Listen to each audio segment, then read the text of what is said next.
The Eagles hit the Novacare complex for another training camp practice ahead of Thursday's preseason opener and a day off tomorrow in order to prepare for it. It's everything you need to know from the final practice ahead of Thursday's game. But of course, guys, before we get into this, make sure if you enjoy this sort of content, you leave a like, hit that subscribe button and drop your opinions on today's stories down below.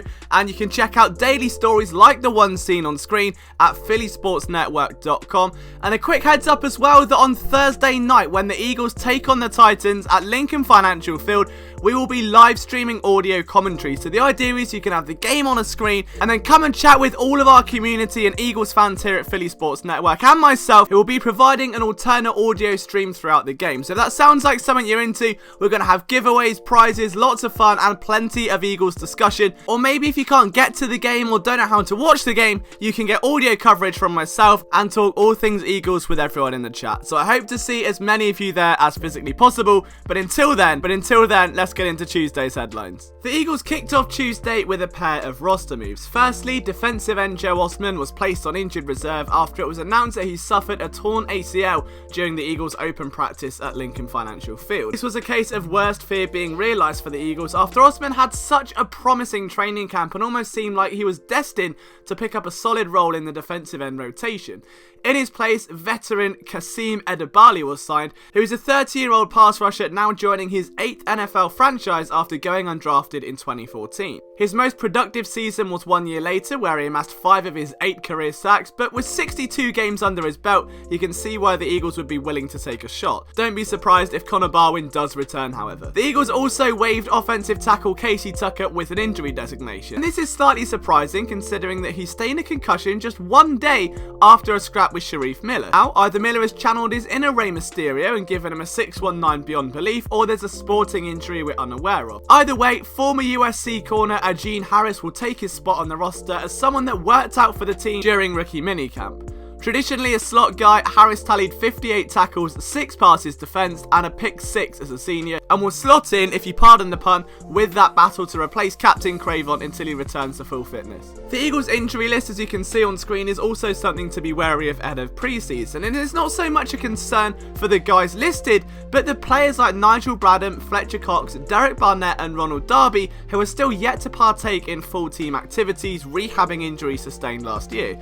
For a guy like Barnett, especially with depth now so minimal at defensive end, those training camp snaps are key, although I'm not sure Fletcher Cox needs them anywhere near as much. Preseason then will give an interesting opportunity to guys much lower down the depth chart at these positions. At wide receiver, look for a guy like Mark and Michelle to make an impact. If we're talking defensive tackle, look for Trayvon Hester. But we're going to cover preseason in much more depth tomorrow and Thursday. This is going to be your main hub for Eagles preseason coverage. We're going to have player previews, so much more, and of course, daily articles at phillysportsnetwork.com. I published 3 today. There will be a link in the description if you do want to go and check them out. It's almost expected by this point that Wentz and Deshaun Jackson will connect on a deep ball on a daily basis, and the pair didn't exactly disappoint on Tuesday. We know that nobody will ever get tired of hearing reports on just how impressive the duo seem to be and how in sync they are. We're in the heart of training camp and each completion still feels as exciting as the last. Are we going to see a bomb on the opening series of Eagles versus Titans from Wentz to Deshaun Jackson?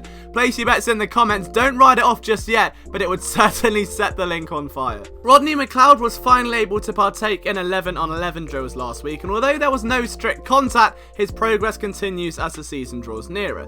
Today he picked off an overthrown Carson Wentz pass intended for none other than Deshaun Jackson, and while this pass may have been an overthrow, the fact that Rodney McLeod intercepted it will not only do wonders for his confidence, but is a real positive sign that he'll be fighting fit in time for the regular season.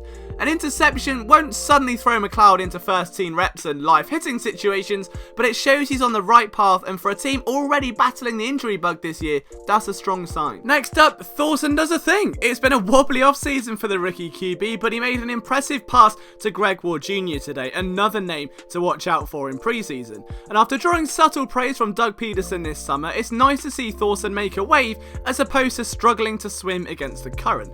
The question now will become, will that carry way into preseason, and how much action will Clayton Thorson get? This will undoubtedly be the most important few weeks of his NFL career. It could hinge on this. Will he be stashed by the Eagles on the practice squad, exposed to waivers in doing so, or will he prove enough to warrant a spot on the final 53? It all comes down to the next 4 weeks. And finally, it seems as though there's another underdog cornerback. With Crayvon LeBlanc injured and Jalen Mills still on the PUP list, there is, believe it or not, a route for another underdog corner to make the roster.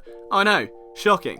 Josh Hawkins doesn't exactly have a glowing defensive history with the Eagles, but he does have an NFL reputation, and he's become one of camp's more under-the-radar standouts. Today, with 3 pass breakups in an hour according to Mike K, that blip became much bigger. Now, I'm not sure I can keep up with such a rampant secondary. You seem to be swatting passes like I swat flies in the summer, but preseason is going to be a lot of fun. And of course, guys, this is your best place for Eagles coverage over the summer. If you want film breakdowns, if you want player profiles, previews, betting advice, whatever it may be, you're going to find it all here on our channel and phillysportsnetwork.com. From myself, Liam Jenkins, you can follow me on Twitter at LiamJenkinsPSN. I will see many of you on Thursday night, I hope, and tomorrow for some preseason coverage as well.